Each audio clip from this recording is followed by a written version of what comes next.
الله من الشيطان الرجيم. بسم الله الرحمن الرحيم.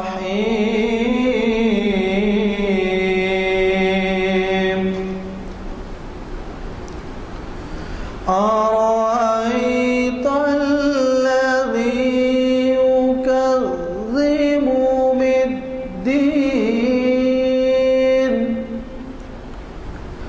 فذلك الذي يدع اليتيم ولا يحض على طعام المسكين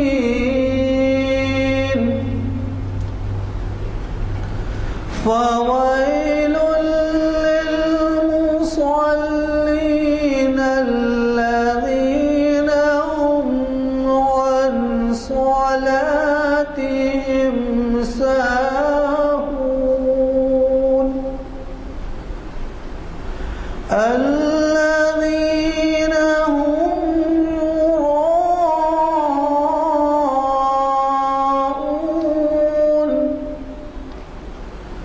ويمنعون الماعون. صدق الله العظيم.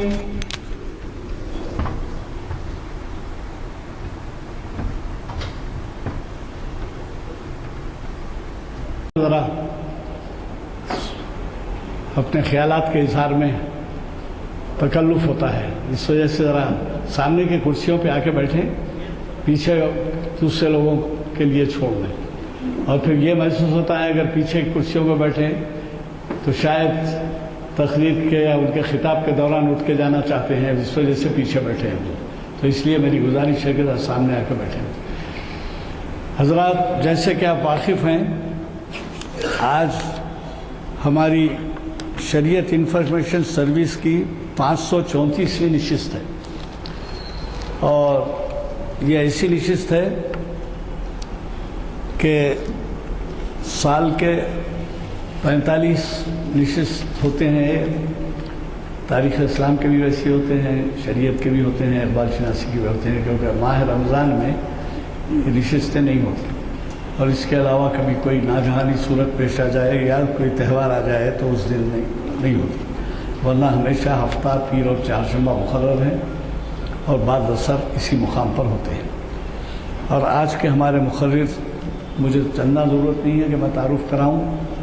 یہ جناب سید شاہد حکیم صاحب ہیں، اور ہمارے جب سے کہ محافل کا آغاز ہوا ہے اس وقت سے ہمارے ساتھ ہیں، اور جب کبھی بھی آتے ہیں تو یہ تیاری کر کے آتے ہیں. دہلی بیسڈ ہیں، علی گڑھ مسلم یونیورسٹی میں اس وقت بہت اہم ذمہ دار عہدے پہ ہیں، اور وہ ہمیں اس سے بھی موقع ملتا ہے کہ ان کو سننے کا کہ یعنی مقامی مقرر کے علاوہ جب بیرونی مقررین بھی ہمارے پاس آتے ہیں تو بیرونی تو نہیں کہلا جا سکتے، لیکن یہ ہے کہ دلی میں رہنے کی وجہ سے ان کو شاید بہت زیادہ موقع ملتا ہے مختلف ماحول کے مطالعے کا. شریعت میں انصاف کی اہمیت کے بارے میں صرف آپ کو اتنا میں بتا دوں کہ ایک بہت بڑے رائٹر، خصوصاً اسلامک کلچر کے اوپر ان کا بہت کچھ کنٹریبیوشن ہے، تو وہ جو ہے پریم چند کے نام سے مشہور ہے، اور ان کی کتابوں کا جو ہے بین الاقوامی طور پر ترجمہ ہوا ہے. تو ان کی اسٹڈی میں انہوں نے 3 باتیں بتائیں. ایک یہ کہ 3 مذہب کے بارے میں تجزیہ بتایا، اور وہ یہ تھا کرسچینٹی، ہندوازم اور اسلام. تو کرسچینٹی اس وجہ سے کہ دنیا کا سب سے بڑا مذہب وہی ہے، اسلام اس کے بعد ہے، ہندوازم اس کے بعد ہے. کرسچینٹی کی بنیاد انہوں نے کہا ہے کہ رحم پر ہے. وہ آپ جانتے ہیں، اس میں تفصیل میں نہیں جاتا کیونکہ ان کے لیے وقت نہیں رہتا. رحم، مرسی، تو رحم کے اوپر ہے. اور دوسرا اسلام ہے تو اسلام کا انصاف پر مبنی ہے. بنیادی خصوصیت اس کی انصاف ہے، اور ہندوازم میں بھائی چارگی ہے۔ یہ جو ہے ان کا تجزیہ ہے جو بہت وسیع طور پہ سمجھا گیا، مانا گیا یا نہیں مانا گیا، لیکن انہوں نے تجزیہ پیش کیا۔ میں نے جب پڑھا تو مجھے ایسے محسوس ہوا کہ انصاف جب ہوتا ہے تو اس کے اندر یہ دونوں بھی مضمر ہیں، کیا کہ رحم بھی مضمر ہے اور بھائی چارگی بھی مضمر ہے۔ تو اسلام کی خصوصیت یہ ہے کہ اس وقت تینوں خصوصیات اسلام میں موجود ہیں، اور آج آپ کے سامنے جو تقریر ہونے والی ہے وہ انصاف کے اوپر ہے۔ تو اس طرح سے مجھے بڑی خوشی ہے کہ آج ہمارے مقرر صاحب شریعت میں انصاف کی اہمیت کے عنوان سے ہمیں مخاطب کر رہے ہیں، استفادہ فرمائیں۔ میں الصلاۃ والسلام علی رسول کریم۔ السلام علیکم ورحمۃ اللہ وبرکاتہ۔ جناب یزدان صاحب نے بڑی اچھی بات کی، اور سچ بات یہ کہ مجھے اس کا علم نہیں تھا کہ منشی پریم چند نے یہ بات کہی ہے، اور اس میں کوئی شک نہیں کہ منشی پریم چند کے افسانوں کہانیاں اسلام پہ بھی مبنی ہیں، لیکن یہ بات ظاہر کرتی کہ ان کا مطالعہ اسلام کے بارے میں کتنا وسیع تھا۔ اور آپ نے یہ بھی اچھی بات بتائی کہ جب انصاف آ جاتا ہے تو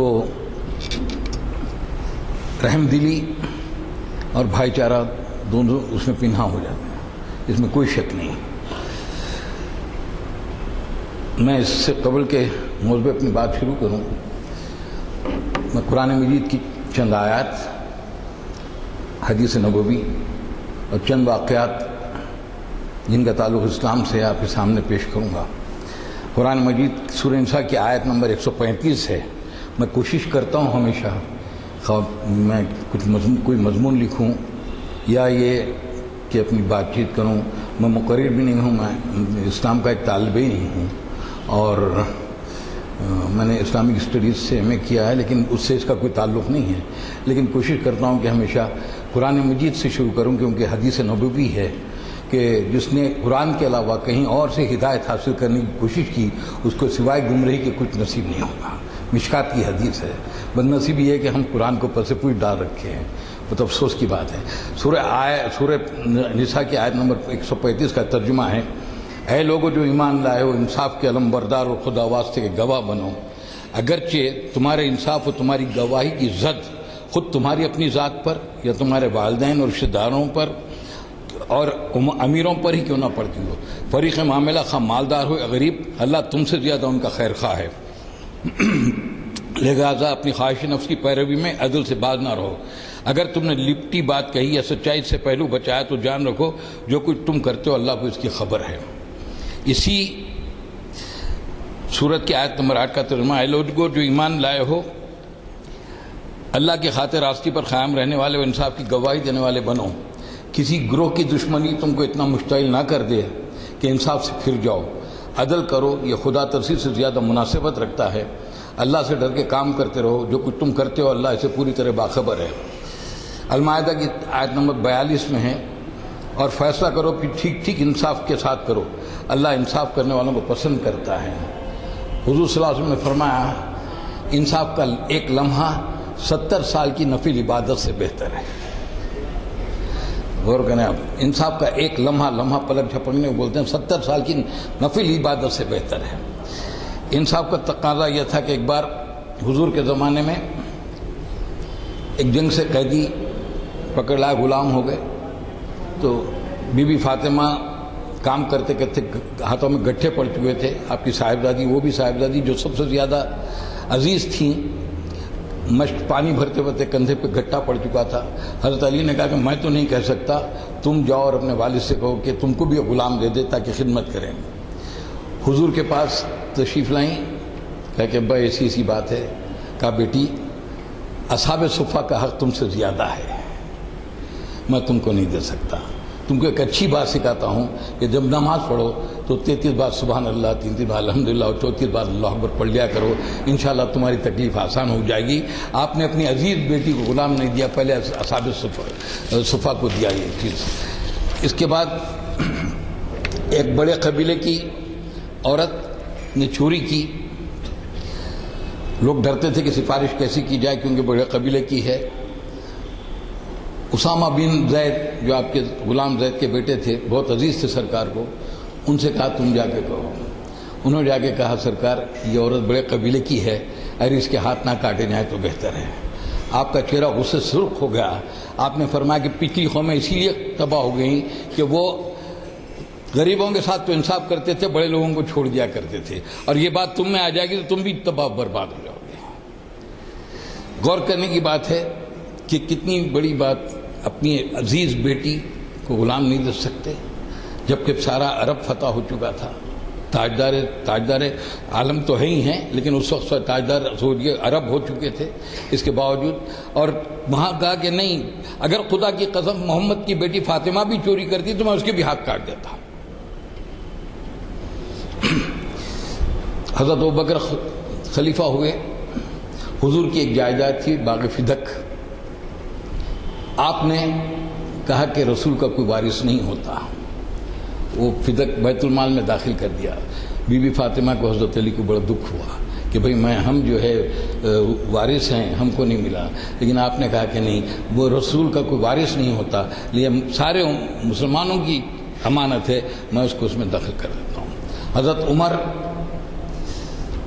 میں نہیں سمجھتا کہ حضرت عمر کا جو دور ہے دنیا کی تاریخ میں کوئی حکمراں ایسا گزرا جو عمر کی طرح ہو. تاریخ کی بات کریں, قصے کہانیوں کی بات نہ کریں, تاریخ سے ثابت کریں کہ کیا کوئی حکمراں عمر کا مقابلہ کر سکتا. آپ کے بیٹے سے گناہ سرزد ہو گیا, حد جاری کر دی کہ بھئی کوڑے مارے جائیں. لوگ ہٹنے لگے, خلیفہ کا بیٹا ہے, خود خلیفہ نے کوڑا اٹھایا, 40 کوڑے مارے, دم نکل گیا بیٹے کا, باقی 40 قبر پہ مارے کہ یہیں سزا مل جائے کہ تاکہ مرنے کے بعد سزا نہ ملے. اس کے اور ایک فتح بیت المقدس کا واقعہ ہے. بشپ نے وہاں سے کہا کہ تمہارے خلیفہ کے بارے میں ہماری کتابوں میں آئے ہیں, اگر وہ یہاں آتے ہیں تو ہم قلعے کی چابی ان کے حوالے کر دیتے ہیں, بیت المقدس کی, جو آج کل یہود کے قبضے میں ہے. آپ گئے, وہ بادشاہ جس کی حکومت نہ صرف عرب پہ تھی, مشرق وسطی مڈل ایسٹ پر تھی, ایران فتح ہو چکا تھا, مصر فتح ہو چکا تھا, وہ بادشاہ جاتا ہے, کوئی سیکیورٹی نہیں ہے, ایک غلام اور خود, اور طے کیا جاتا ہے کہ ایک منزل میں بیٹھوں گا اونٹ پہ, تم نکیل پکڑے چلو گے, ایک منزل تم بیٹھو گے اونٹ پر, میں نکیل پکڑ کے چلوں گا. بیت المقدس میں جانے کے جب وقت آتا ہے تو غلام کی باری آتی ہے. غلام کہتا ہے آپ امیر المومنین ہیں, مسلمانوں کے بادشاہ ہیں, اور یہ بہتر نہیں ہے کہ میں اونٹ پہ بیٹھوں آپ نکیل پکڑ چلے. کہا کہ نہیں, انصاف کا تقاضا یہی ہے کہ تو بیٹھ اونٹ پہ اور میں نکیل پہ. دنیا نے دیکھا کہ غلام اونٹ پہ بیٹھا تھا, حضرت عمر نکیل پکڑ کے بیت المقدس میں داخل ہو رہے تھے. دنیا کی تاریخ میں اگر ایک واقعہ بھی اگر آپ ایسا سنا دیں, ایک بھی واقعہ کہیں نہیں ہو سکتا.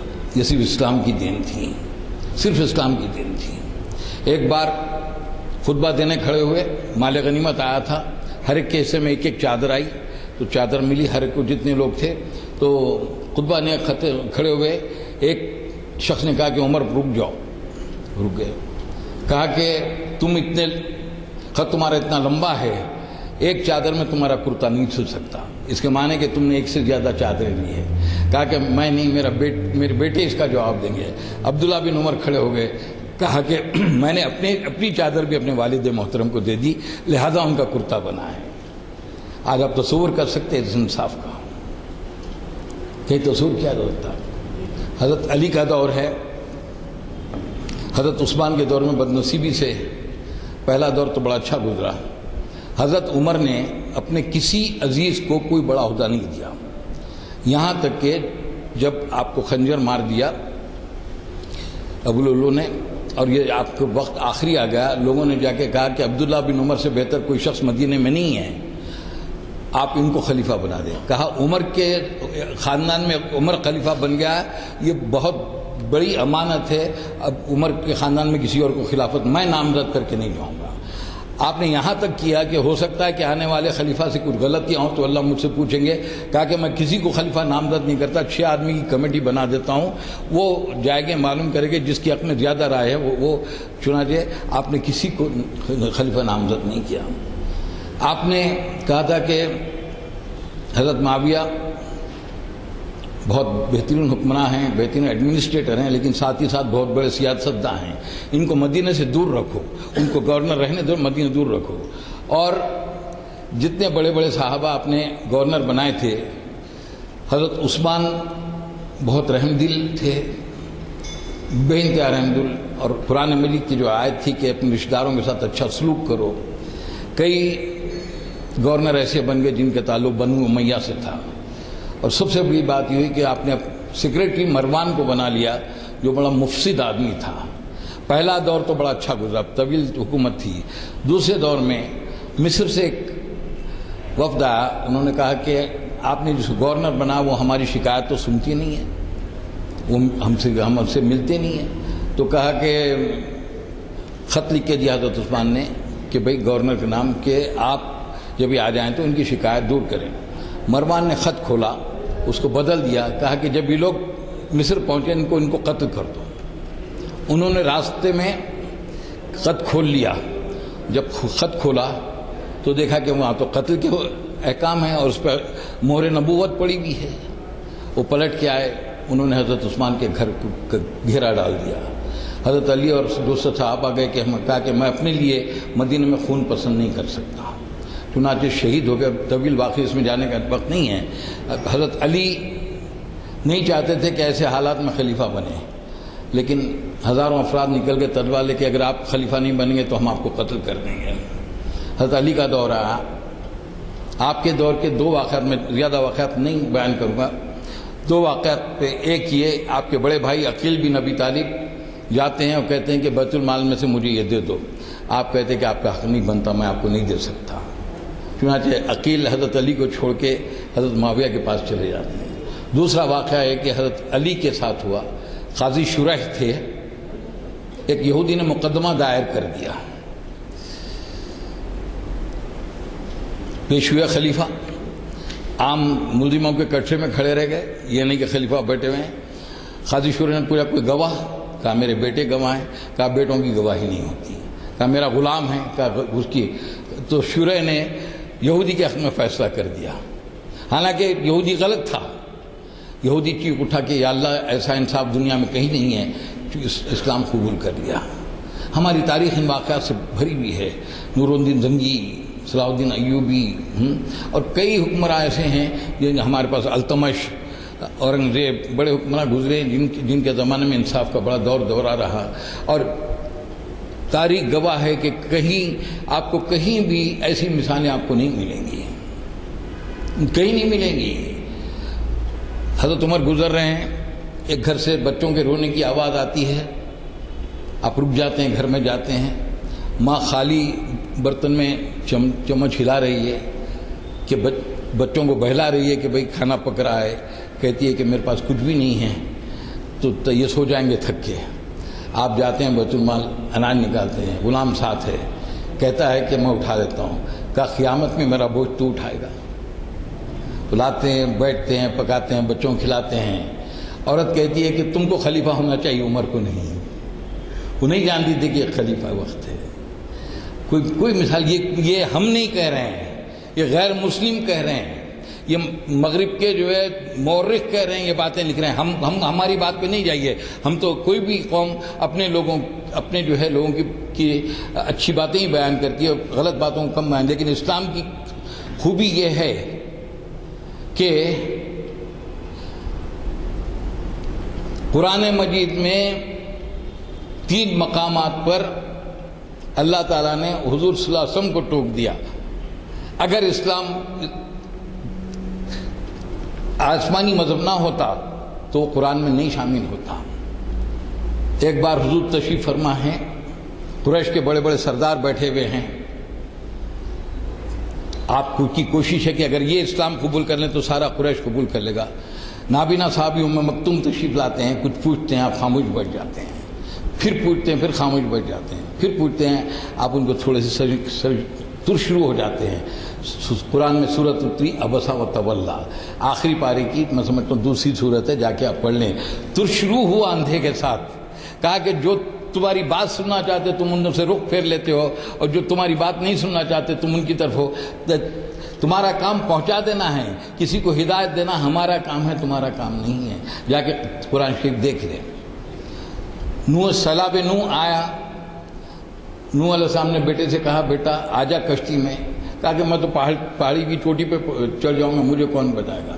بڑی لوٹ آئی، بہہ گیا، باپ تھے، جذبہ جاگا، چیخ اٹھے یا اللہ میرا بیٹا۔ قرآن میں آیت آئی ہے خبردار نوح اگر تو اس کو اپنا بیٹا کہا تو تیرا شمار ظالموں میں کر دوں گا۔ جا کے پڑھ لیں آپ۔ بی بی زینب کے پاس حضور کچھ دیر زیادہ بیٹھ گئے، شہد آیا تھا، آپ کو شہد بڑا مرغوب تھا۔ بی بی حفصہ اور بی بی عائشہ نے کہا کہ یہ زیادہ بیٹھ گئے تو آپس میں بات چیت کیا۔ دیکھیے ایک چیز آپ دیکھیے، یہ اللہ معاف کرے وہ مسلمان نہیں ہوتا جو صحابہ کرام کی شان میں گستاخی کرے یا کرے، لیکن جو حقیقت ہے تو حقیقت ہے۔ ہم ہر ایک میں حضور کی حدیث ہے ہر انسان خطا کار ہے، لیکن بہترین خطا کار وہ ہے جو توبہ کر لے۔ آپ نے کہا ہر انسان خطا کار ہے، بہترین خطا کار ہے وہ توبہ کر لے۔ اگر خطا نہیں ہوتی تو ہماری تاریخ اسلام میں جو جنگیں ہیں حضرت علی حضرت معاویہ کی، اس کو آپ چھپائیں گے، مغرب میں اور تھوڑی چھپائے گا، وہ تو جو باہر بیان کرنا پڑے گا۔ یہ اسلام کی خوبی ہے کہ ہم نے ہماری اچھائی برائی سب عیاں کر دی، ہم نے یہ نہیں کہا کہ برائی کو چھپا لیا اور اچھائی کو عیاں کرتے رہے۔ تو دونوں نے بات کی کہ ہم جو ہے شہد کی برائی کریں گے۔ جب حضور تشریف لائے تو دونوں نے کہا کہ شہد میں یہ ہے یہ ہے، آپ تھوڑا سے آپ ناراض ہوئے، کہا کہ آج کے بعد میں شہد نہیں کھاؤں گا۔ قرآن میں آیت ہوئی حلال چیز کو حرام کرنے والے آپ کون ہیں؟ وہ تو ہمارا کام ہے، شریعت دینا ہمارا کام ہے، شریعت دینا آپ کا نہیں۔ آپ کا کام آپ شارع ہیں، پہنچا دینا آپ کا کام ہے۔ قرآن کو کیا انٹرپریٹیشن کرنا، حدیث کیا ہے؟ قرآن کا انٹرپریٹیشن ہے، قرآن کی تشریح ہے۔ حدیث صرف زبان سے کوئی بات نہیں، آپ کا عمل بھی ہے۔ آپ اس کو سنت بولیں، حدیث بولیں، عمل بھی ہے۔ اور یہ اللہ ہمارے محدثین کی قبروں کو نور سے بھر دے کہ اتنی تحقیق کی ہے امام بخاری سے لے کے سیاہ ستہ 6 تو ہیں، اس کے علاوہ بھی دوسرے محدث نے اتنی تحقیق کی ہے کہ امام بخاری نے 6 لاکھ حدیثیں جمع کی، اس میں سے 6000 رکھی، باقی کا سب جھوٹ ہے، پھینک دیا۔ 6000 میں بھی 2000 ڈپلیکیٹ ہے، تو جملہ 6 لاکھ میں سے 4000 حدیثوں کو آپ نے قبول کیا، باقی سب کو چھوڑ دیا۔ ایسی تحقیق کوئی کر سکتا؟ اس کے لیے ایک فن نکالا، علم الرجال، انسان کو پڑھنے کا علم، اور ایک چین سلسلہ میں نے بیان کی، میں نے کس سے سنی؟ آپ سے یہ سلسلہ۔ ایسا تو نہیں کہ اس سلسلے میں کوئی جھوٹا تو نہیں ہے، اس سلسلے میں کوئی جو ہے لوچ تو نہیں ہے، کوئی کہاں جا کے ختم ہوتا ہے۔ اتنی تحقیق کر کے کی ہے کہ میں نہیں سمجھتا کہ دنیا کے کسی مذہب میں اتنی تحقیق ہوئی ہے جتنی الحمدللہ اسلام میں ہوئی ہے، اور خصوصاً حدیث کے معاملے میں۔ تو آپ کو میں نے حدیث سنائی کہ انصاف کا ایک لمحہ 70 سال کی نفل عبادت سے بہتر ہے۔ میں نے چند واقعات بھی آپ کے سامنے پیش کیے، اور میں یہاں ایک بات کہوں کہ شریعت صرف 2 انبیاء کو دی گئی، صحیفے دیے، وقت کے حساب سے چھوٹے موٹے قانون دیے، لیکن امت صرف 2 ہی ہوئی ہیں دنیا میں، جا کے تحقیق کر لیں آپ۔ ایک امت موسیٰ اور ایک امت محمدیہ۔ جیسے آپ نے فرمایا بائبل صرف ایک تقریر ہے اچھائیوں کی، بائبل میں شریعت نہیں ہے۔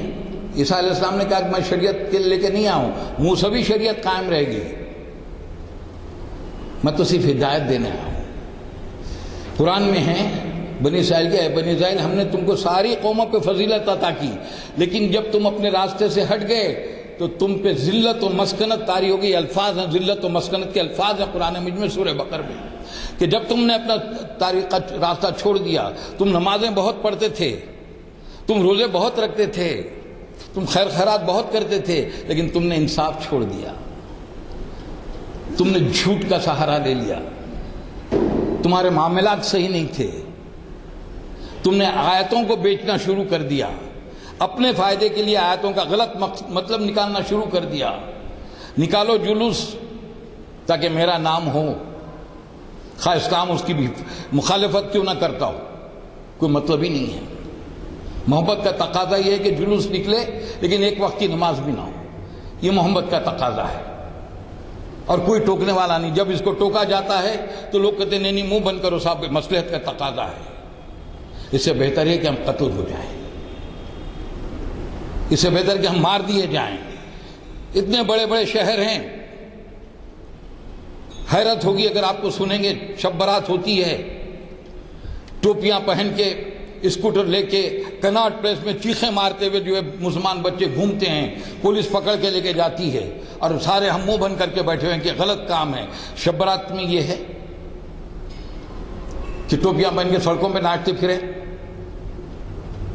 وہ ایک الگ بحث ہے، انشاءاللہ میں اس پہ بھی بات کرنے تیار ہوں کہ ان تین شبوں کے اگر واقعتاً اگر ہیں بھی، شب قدر کے بارے میں کوئی دو رائے ہو نہیں سکتی، قرآن میں ہے۔ شب معراج کے بارے میں بھی دو رائے نہیں ہو سکتی۔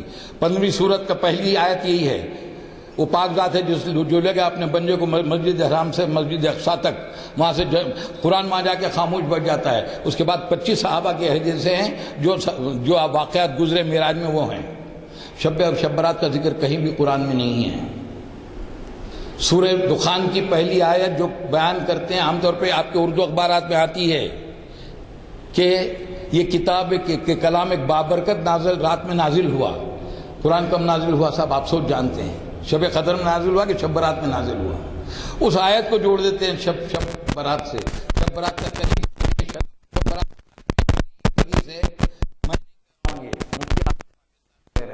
مولانا تقی عثمانی ایک ضعیف حدیث ہے کہ حضور زندگی میں ایک ہی بار اٹھ کے شب برات میں قبرستان گئے، بی بی عائشہ کو پیچھے چلی کہ بھئی آخر کہاں جا رہے ہیں دیکھیں۔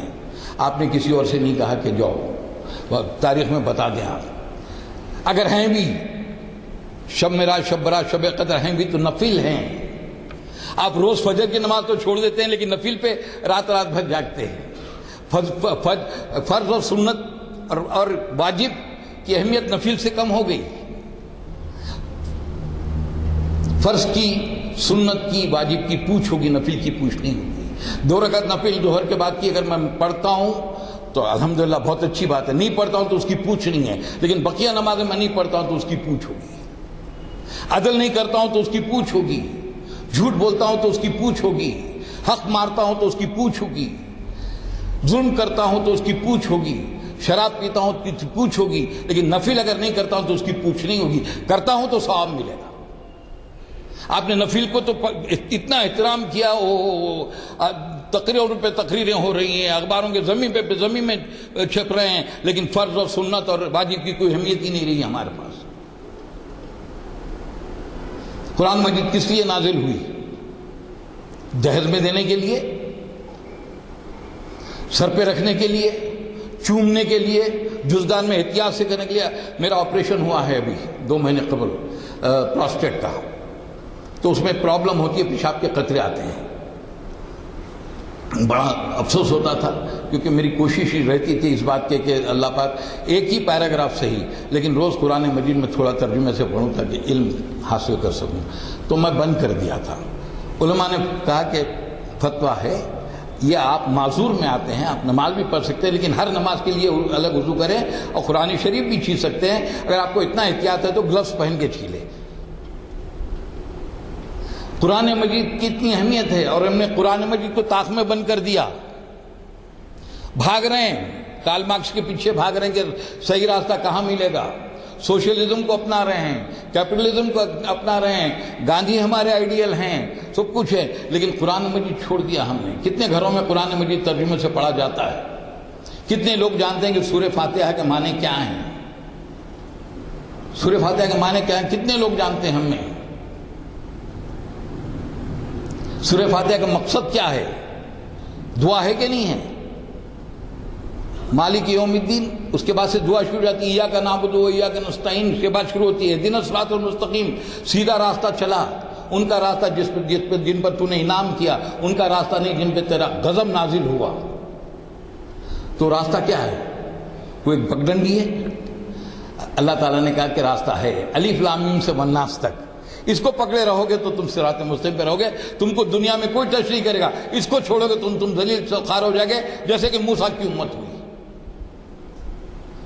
قرآن کہہ رہا ہے کہ جب تم نے راستہ چھوڑ دیا تو ہم نے تم پر ذلت و مسکنت طاری کر دی۔ جا کے سورہ بقرہ دیکھ لیں، اتفاق سے مجھے آیت نمبر یاد نہیں ہے، جہاں بنی اسرائیل کا واقعہ آ رہا ہے، شروع میں ہی ہے، وہاں آ جاتا ہے ہم نے تم کو ساری دنیا کی قوموں پر فضیلت عطا کی۔ چنانچہ آج اسرائیل جو کہتا ہے کہ بھئی ہمارا حق ہے، یہ اسرائیلی حکومت ہم حکمراں بننے کے لیے پیدا کی ہے، باقی سب ہمارے محکوم ہیں، دوسرے انسان ہمارے غلام ہیں، وہ جانوروں کی طرح ہماری خدمت کریں گے، اصل حاکم تو ہم ہی ہیں۔ اگر ہم تھوڑی غلطیاں کرتے ہیں تو اللہ جو ہے اس کو معاف کر دے گا، الٹیمیٹلی تو ہم ہی قوم ہے جو حکمراں رہنے کے قابل ہے۔ آج مسلمانوں کا بھی یہی حال ہے، مسلمانوں کا بھی یہی حال ہے۔ آپ کچھ بھی کر لیں، شفاعت رسول برحق ہے۔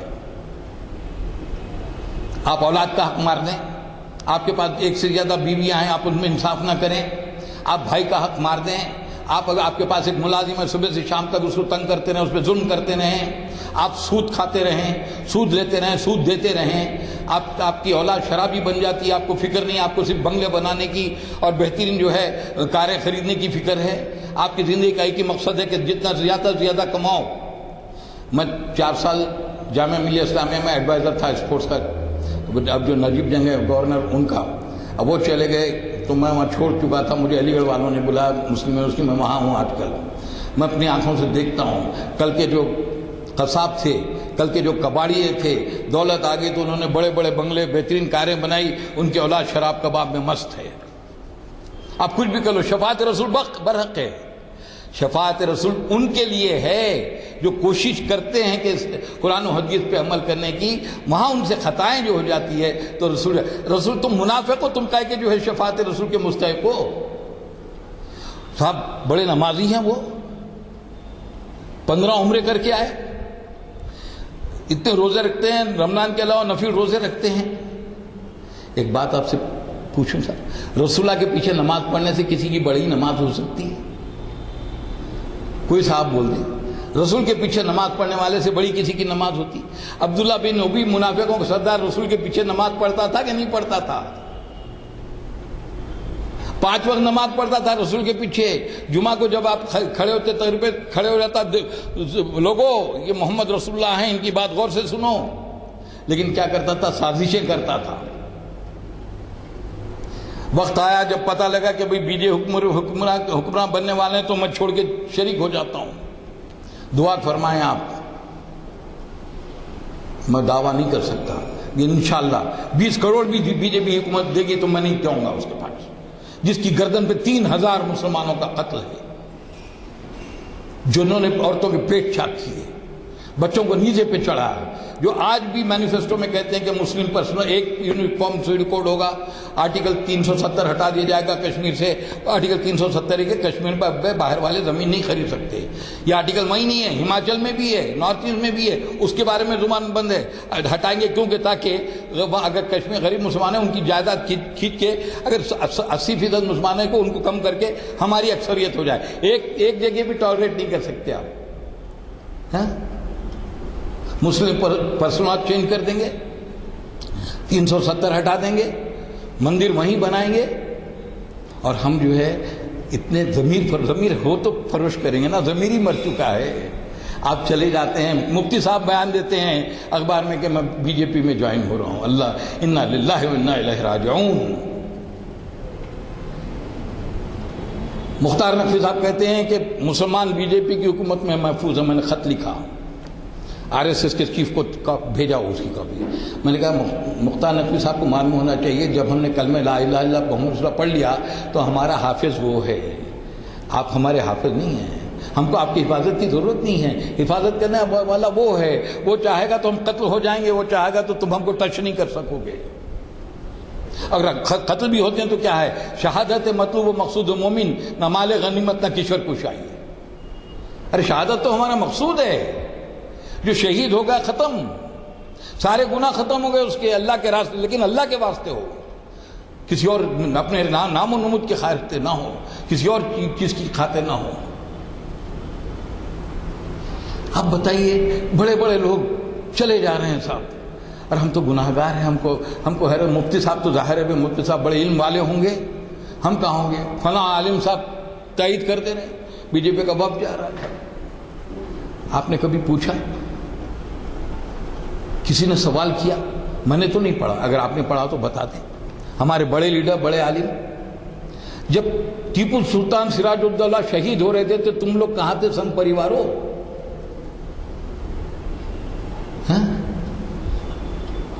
وہاں سے شروع ہوگی جنگ آزادی کی۔ کس نے شروع کی؟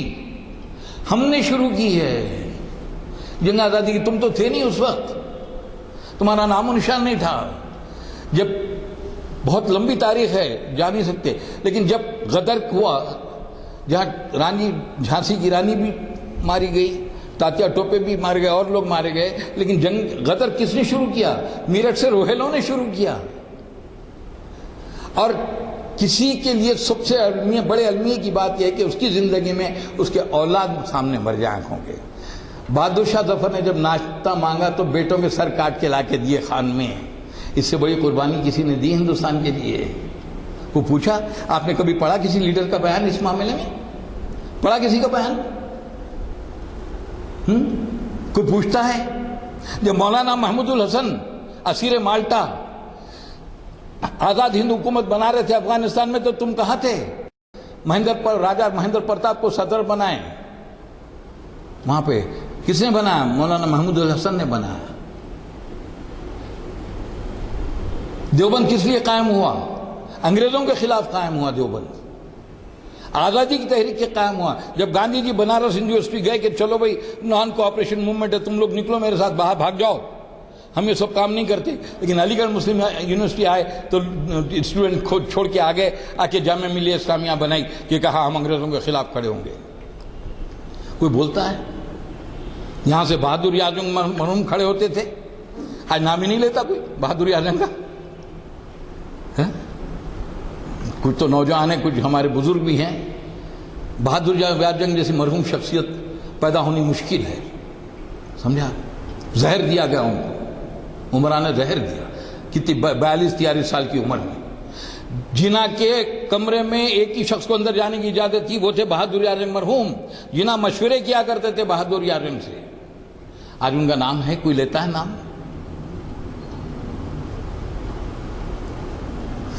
یہ کئی باتیں بیچ میں آ جاتی ہیں، جب بات چیت ہوتی ہے تو کئی چیزیں نکل آتی ہیں، لیکن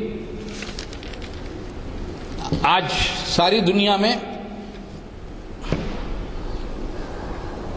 ساری دنیا کے اکثر و بیشتر مسائل صرف اس وجہ سے کہ انصاف نہیں ہو رہا ہے۔ 1948 سے فلسطینی ظلم و ستم کا شکار ہیں۔ ایک راکٹ یہود میں جا کے گرتا ہے تو ساری دنیا چیخنے لگتی ہے، واویلا ہوتا ہے، ارے رے رے رے حماس والوں نے راکٹ پھینک دیا، اور دن رات 2-2 مہینے بچے شہید ہوتے تو ان کے بارے میں کسی کے آنسو نہیں بہتے ہیں۔ یہ انصاف ہے؟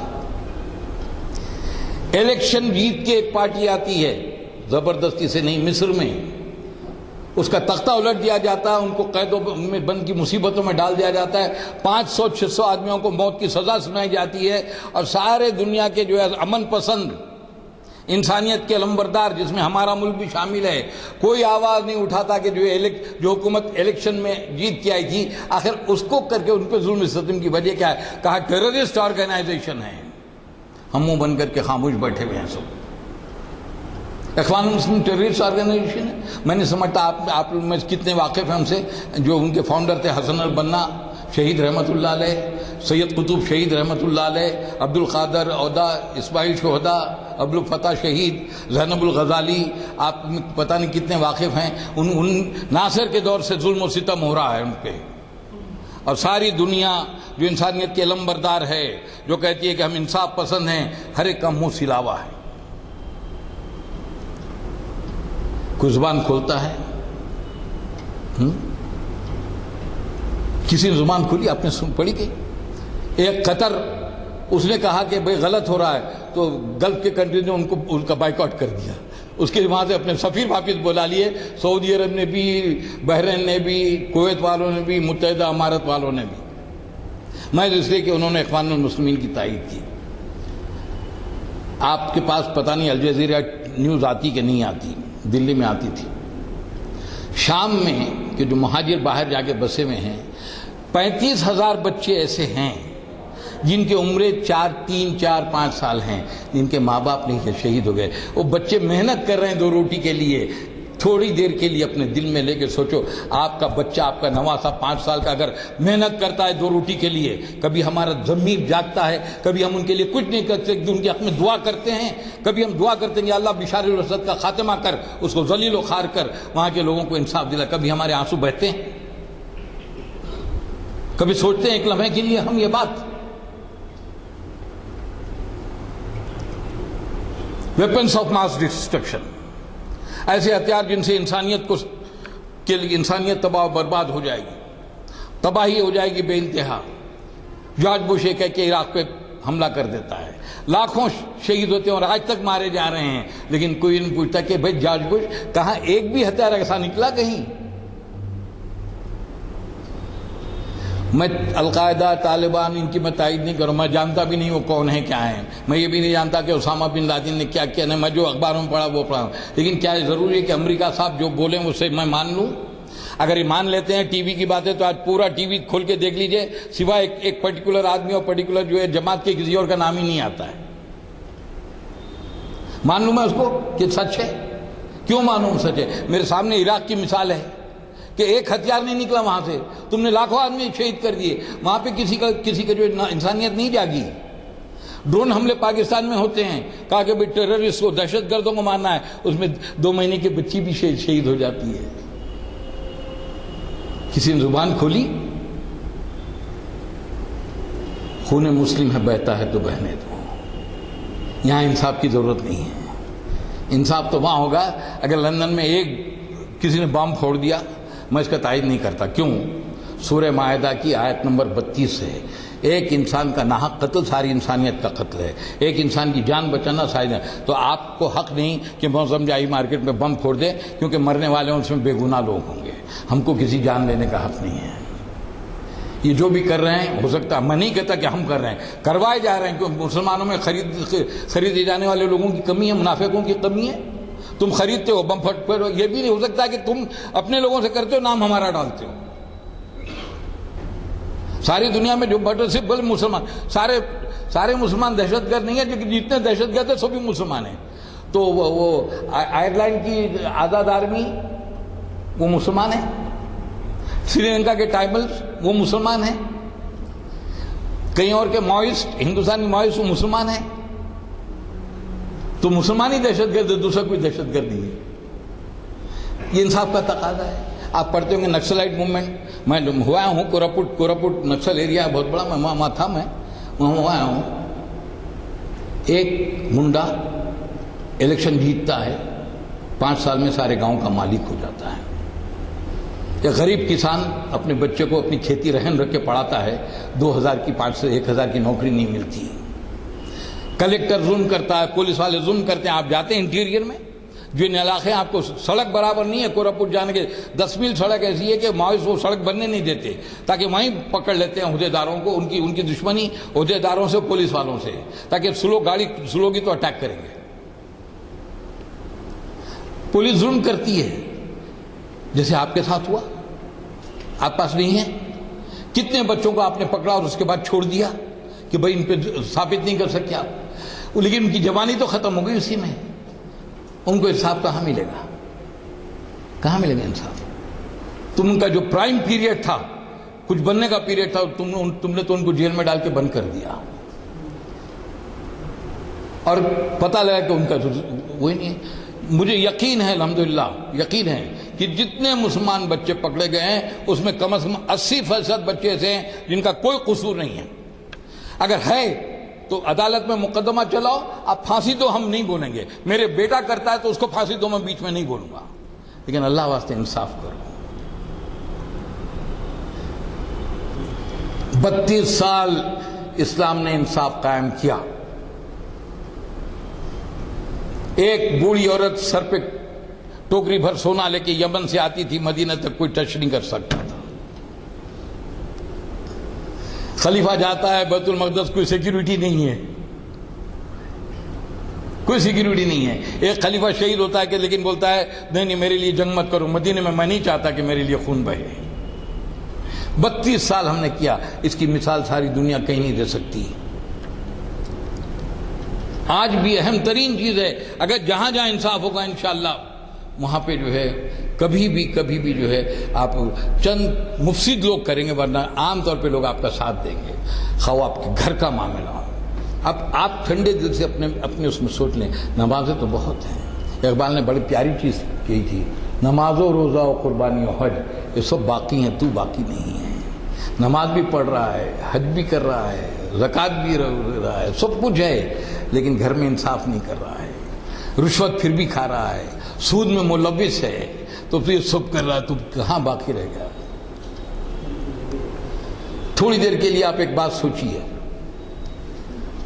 قوم نوح اس کا نام و نشان نہیں ہے, کہیں ہے؟ قوم عاد اس کا نام و نشان نہیں ہے, قوم سمود اس کا نام و نشان نہیں ہے, قوم لوط اس کا نام و نشان نہیں ہے. قوم لوط تو آج ہمارے پاس لیگل ہو رہا تھا, ہم جنسی لیگل ہو گئی ہے. کوئی قباحت نہیں ہے کہ مرد جو ہے شادی کر لے, کوئی قباحت نہیں ہے. یہی تو فیل کرتے تھے قوم لوط والے, تو زمین پلٹ دی. آج جو ڈیڈ سی ہے, اردن اور اسرائیل کے بیچ میں ڈیڈ سی ہے, اس کو بحر مردار کہتے ہیں, وہ ڈیڈ سی ہے, اس میں ان کو پلٹ دیا. آج لوگ کہتے ہیں واللہ عالم اصحاب کہف کا غار بھی ہے وہاں پہ. جب ایئرپورٹ سے اتر کے آپ اردن میں ایئرپورٹ سے اتر کے جاتے ہیں عمان پہ, تو راستے میں اصحاب کہف کا غار بھی ملتا ہے. الحمدللہ میں گیا ہوں. تو جب اس کو سمندر اس لیے بولتے ہیں کہ اتنا بڑا تالاب ہے کہ سمندر نہ, اس میں اگر ہاتھ ڈالیں گے, ہاتھ ڈال کے نکالیں گے تو ایسا لگتا ہے کہ آپ کم از کم 2 کلو نمک والے پانی میں ہاتھ ڈال کے نکالیں. ان میں کوئی جاندار چیز نہیں ہے, نہ ایک پتی ہے, نہ ایک کوئی مچھلی ہے, کچھ بھی نہیں ہے, رہ ہی نہیں سکتی اس میں. تو کہتے ہیں اس میں لاشیں واللہ عالم.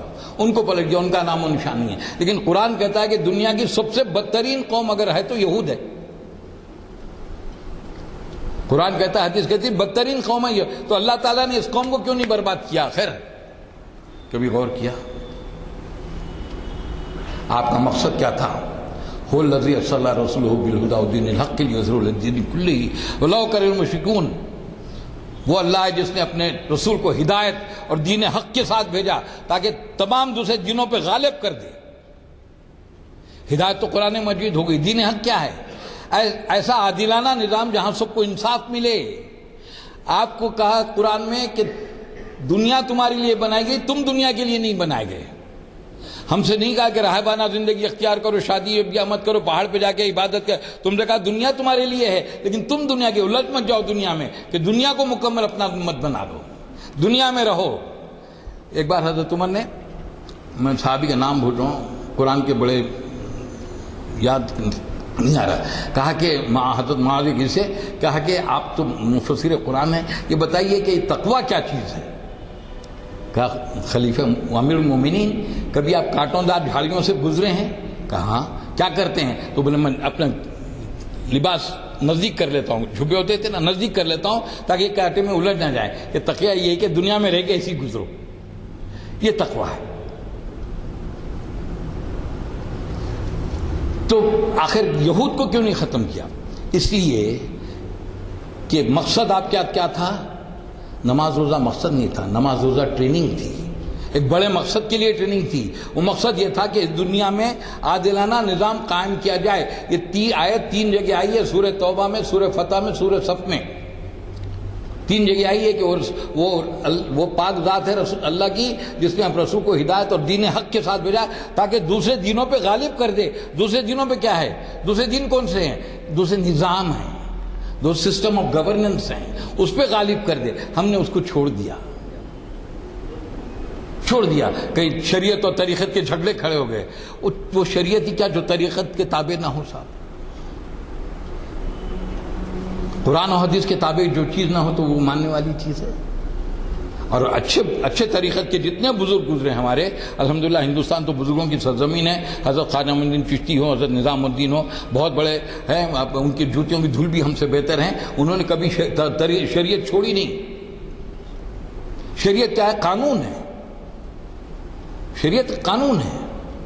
تو وہ آپ کا مقصد یہ تھا کہ یہ نظام دنیا میں قائم کریں. ہم اس سے ہٹ گئے تو کیا ہوا؟ بدترین قوم سے اللہ آپ کو جوتے مار رہا ہے آج. امریکہ نہیں مار رہا ہے, یہ تو یہودی کرے, کیونکہ امریکہ وہی کرتا ہے جو یہود چاہتا ہے.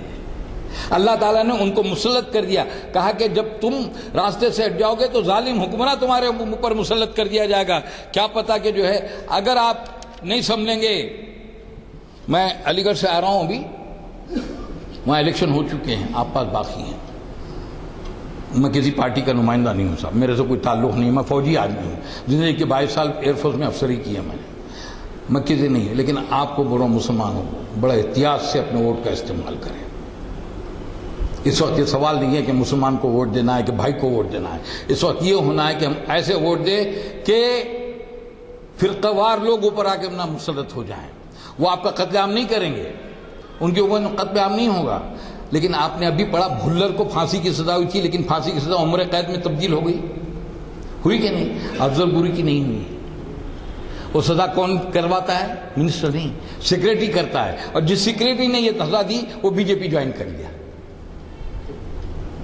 آرمی چیف بی جے پی جوائن کر لیا, I S officer B J P join کر لیا.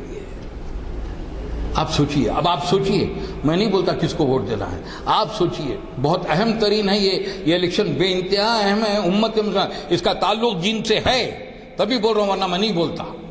دین کی بقا کا مسئلہ ہے یہ. آج آپ کو پتا ہے کتنے اسکولوں میں زبردستی سرسوتی وندنا پڑھائی جاتی ہے, پرارتھنا ہوتی ہے, وندے ماترم پڑھایا جاتا ہے. نظام کی حکومت میں سرکاری اسکولوں میں دینیات لازمی تھی, لیکن صرف سنی مسلمانوں کے لیے, شیعہ مسلمانوں کے لیے اور غیر مسلموں کے لیے اخلاقیات تھی. ہم میں سے متفق ہوں گے, نظام نے کبھی مسلط نہیں کیا ان کو ہماری تعلیم پڑھو, تمہاری مرضی تھی, اخلاقیات چاہ تو لے لو یا دینیات تم چاہ پڑھو. شیعہ مسلمانوں پہ نہیں کیا انہوں نے. لیکن آج تم ہمارے بچوں کو وہ ہنومان چالیسا پڑھاتے ہو, تمہارے سرسوتی وندنا پڑھاتے ہو, تم وندے ماترم پڑھاتے ہو. جب وندے ماترم پارلیمنٹ میں پڑھا گیا تو ایک ہی شخص اٹھا, برق, شفیق الرحمان برق ایم پی تھے, واک آؤٹ کر گئے, ہنگامہ ہو گیا پارلیمنٹ میں, بولا جو کرتے کر لو, میں نہیں بیٹھوں گا. باقی سارے مسلمان کھڑے ہو گئے. میں نے سنبل کو فون کیا, برق صاحب کو, ملاقات ہے. میں نے کہا مولانا ماشاءاللہ داڑھی ہے, بہت اچھا ہے, مولانا اللہ آپ کو اس کی جزا دے, میں آپ کو مبارکباد دیتا ہوں, کیونکہ وندے ماترم میں زمین کو دیوی کہا گیا ہے, ہم اس کو دیوی مانتے ہیں. آپ دیوی مانتے ہیں اس کو؟ آپ منہ بند کر کے بیٹھے رہیں گے, اس پہ ایسے واقعات ہوتے رہیں گے, منہ بند کر کے بیٹھے رہیں گے. ہوش میں صرف دیوانے گئے. کب تک مصلحت کا تقاضا؟ آپ کو دین پہ بات آ جائے گی, آپ مصلحت کا تقاضا خاموش بیٹھے رہیں گے. ایک کتاب ہے شاہین, اسپین کی 800 سال کی حکومت کیسی گری, اس میں ہیں ایسی مصلحت پسند لوگ تھے. انہوں نے کہا کہ نہیں, فرڈینینڈ وہ تھا بادشاہ, اور اس کی اسابیلا اس کی بیوی تھی. وہ جب کہا تو ہمارے جیسے بکاؤ مسلمان جا کے اس کے ساتھ ہو گئے, نہیں مصلحت تقاضا ہے کہ انہیں ہاتھ ملا لو. ہاتھ ملانے کے بعد کیا کیا اس نے؟ کہا کہ عیسائیت قبول کرو یا اسپین چھوڑ کے چلے جاؤ, ورنہ تمہارا قتل ہو جائے گا. 800 سال حکومت کرنے کے بعد میں ایک مسلمان اسپین میں نہیں بچا. آر ایس ایس نے وفد بھیجا اسپین کو, جا کے اسٹڈی کر کے آؤ کہ 800 سال کے بعد میں وہاں ایک بھی مسلمان نہیں رہا. آخر کیسے بڑھائے گئے وہ لوگ, ہم بھی تاکہ یہاں پہ وہ کام کر سکیں. اب آپ مصلحت کا لے کے نام بیٹھے ہوئے ہیں. ابھی سے ہوش اڑے مصلحت پسندوں کے. ابھی میں بزم میں آیا, ابھی کہاں بولا, ابھی تو بولنے کی ابتدا کر رہا ہوں. اب سوچئے گا, تصور کر سکتے آپ اس بات کا؟ ہر چیز کے پیچھے ناانصافی ہے, ہر چیز کے پیچھے نہ. آپ اپنے گھروں میں دیکھ لیجئے, آپ اپنے بھائی میں دیکھ لیجئے. باپ کی جائیداد ہے تو یہ تمنا ہے کہ ساری جائیداد مجھے آ جائے. یہ نہیں ہوتا کہ بھائی بیٹھو, شریعت کے حساب سے فیصلہ کر لو.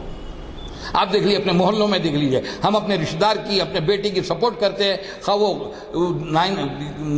ظالمی کیوں نہ ہو. اسلام کا تقاضا یہ نہیں ہے. اگر آپ کے والد صاحب بھی کر رہے ہیں ادب سے, احترام سے, آپ مجھے 10 جوتے مار لیجئے, لیکن میں آپ کی اس بات میں تائید نہیں کروں گا. یہ غلط بات ہے. اسلام یہ سکھاتا ہے. اور انشاءاللہ جب یہ ہوگا تو پھر دوبارہ آپ کو اسی دنیا میں امن سکون اگر ہو سکتا تو صرف اور صرف اور صرف, میں اس لیے نہیں بول رہا ہوں کہ میں مسلمان ہوں, اللہ کا واعث نہیں بولوں گا، میں الحمدللہ پیدائشی مسلمان ہوں، لیکن میں نے کوشش کی ہے کہ جتنا میں پڑھ سکوں پڑھوں، اور میں بتا رہا ہوں میری الحمدللہ چیلنج ہے کہ دنیا کا کوئی اور نظام، کوئی اور مذہب، کوئی اور دین، کوئی اور چیز اسلام کا بدل نہیں ہو سکتی۔ اگر دنیا کو امن چاہیے، انصاف چاہیے، اس کو اسلام کی طرف آنا پڑے گا۔ آپ میرے لیے دعا کریں کہ اللہ تعالیٰ میں جو بلاؤں خود مجھے بھی اس پر عمل کی توفیق عطا فرمائیں، اور میرے گناہ معاف کریں، مجھے صحت عطا فرمائیں، اور اگر میں نے کوئی غلط بات کہی ہے تو اللہ مجھے معاف کر دے، کہ اور اللہ ہم مسلمان کو قرآن و حدیث پہ عمل کرنے کی توفیق عطا فرمائیں۔ ربنا تقبل منا انک انت السمیع العلیم وتب علینا۔ میں نے پہلے ہی کہا تھا کہ ہمارے مخرج صاحب بڑی ہی تیاری سے آتے ہیں، اس کا ثبوت آپ کو مل چکا ہے کہ انصاف کے بارے میں کتنے پہلوؤں پر انہوں نے روشنی ڈالی ہے، اور ظاہر ہے کہ انگریزی مقولہ ہے، کہاوت ہے، مڈ نائٹ آئل برن کرنا کہتے ہیں، یعنی آدھی رات کا تیل جلانا۔ تو یہ تیاری جو ہے کچھ کم نہیں ہے اس طرح کی، اور ویسے یہ جانے جاتے ہیں، تاریخ اسلام کے اسکالر رہے ہیں ماشاءاللہ سے۔ جو کچھ انہوں نے کہا ہے، اللہ تعالیٰ سے دعا ہے کہ ہمیں ان کے مشوروں پر عمل کی توفیق دے۔ جن اصحاب کو یہ بلیٹنز نہیں ملے ہیں، اس میں 2 آئٹمز رہ گئے ہیں۔ کل ایک ہے درس تجوید، اور اقبال شناسی کی جو محفل ہے، یہ جو ہے چہارشنبہ 16 اپریل کو، یعنی کل ہی پرسوں۔ اور کتابوں کے جائزے، اقبال پر جو کچھ لٹریچر ہے اس کے بارے میں اقبالیات کے ایک اسکالر، ماہر اقبالیات کہلاتے ہیں، ڈاکٹر یوسف اعظمی مخاطب کر رہے ہیں۔ جن کو یہ بلیٹن نہیں ملے ہیں وہ بلیٹن لے سکتے ہیں۔ اور دوسرا اعلان یہ ہے کہ 35 سال سے کوشش چل رہی ہے برابر، ہر سال گرمائی اسکول قائم کیا جاتا ہے ہمارے انجمن ترقی اردو کی جانب سے اردو ہال میں، اور یہ چھٹیوں میں استفادے کے لیے ہوتا ہے۔ 25 اپریل تا 5 جون یہ قائم ہو رہا ہے، اور ایسے بچوں کو جو کہ خصوصاً انگریزی مدارس میں مشن اسکول سے پڑھتے ہیں، موقع نہیں ہوتے اردو پڑھنے کے۔ اور خاص بات یہ آپ کو سناؤں میں کہ اردو کی ترقی اور اردو کا پھیلاؤ، اردو کے لیے ذوق شوق اس قدر بڑھ گیا ہے، اور اس کی وجہ بھی ہے ٹی وی میں گو ہندی کہتے ہیں، لیکن وہ ٹی وی میں سب اردو استعمال ہوتی ہے۔ اسی طریقے سے سنیماؤں میں سنیماؤں میں وہی کہتے ہیں، بیٹھو، سنیماؤں میں بھی جو ہے ہندی کا لگا دیا جاتا ہے لیبل، لیکن سب اردو استعمال ہوتی ہے۔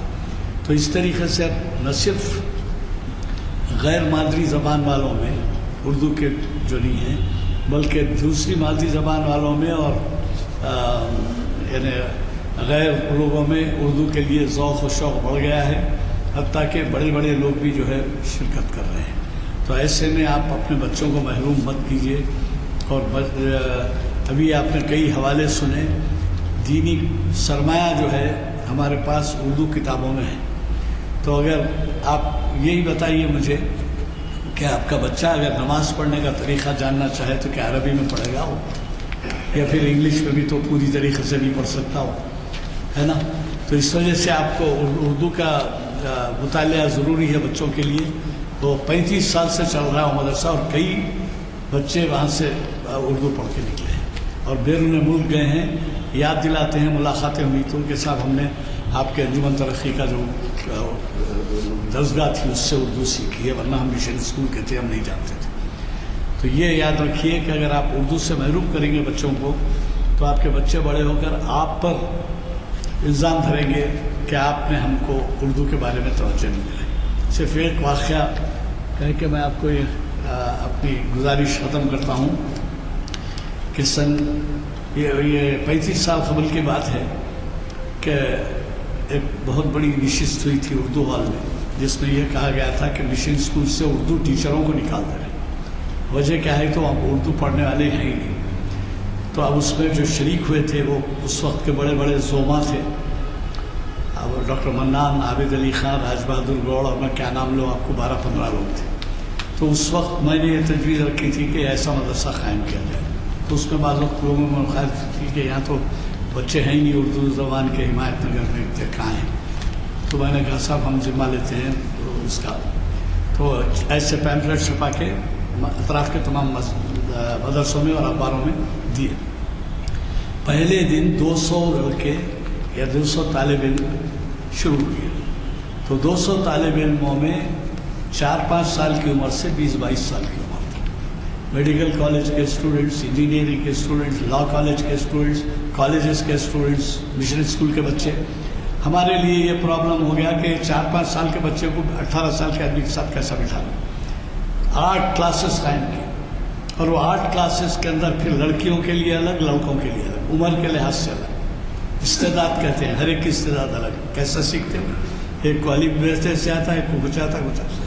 تو انگلش پریس آیا تھا، اس نے اخبار میں یہ دیا کہ ہم کو ایسے محسوس ہو رہا تھا جیسے کہ بچے تلے ہوئے ہیں، ماں باپ کو یہ بتا رہے ہیں کہ تم اگر اردو نہیں سکھائے تو کیا ہم سیکھ کے رہیں گے. یہ جو ہے ان کا تاثر ایسا معلوم ہو رہا تھا بچوں سے. تو یاد رکھیے، بہت بڑا ظلم کریں گے اگر آپ اپنے بچوں کو اردو نہ سکھائیں. عربی تو پڑھتے ہی ہیں، عربی پڑھائیے، ضرور پڑھائیے، انگلش پڑھائیے، ہم کب نہیں بولتے، لیکن مادری زبان سے محروم مت کیجیے. اتنا یہ اہم ذمہ داری ہے. ضرور بضرور اس کے لیے آپ خیال رکھیے. آپ دعا ہو چکی ہے صاحب، جی سر، وہ ہو چکی غلام ہے. اچھا. اردو نہیں پڑھائیں گے تو بچے آپ کو آپ بولنا بھول جائیں گے. ہاں صاحب، حکم صاحب. آپ نے جو آیت پڑھی جی صاحب.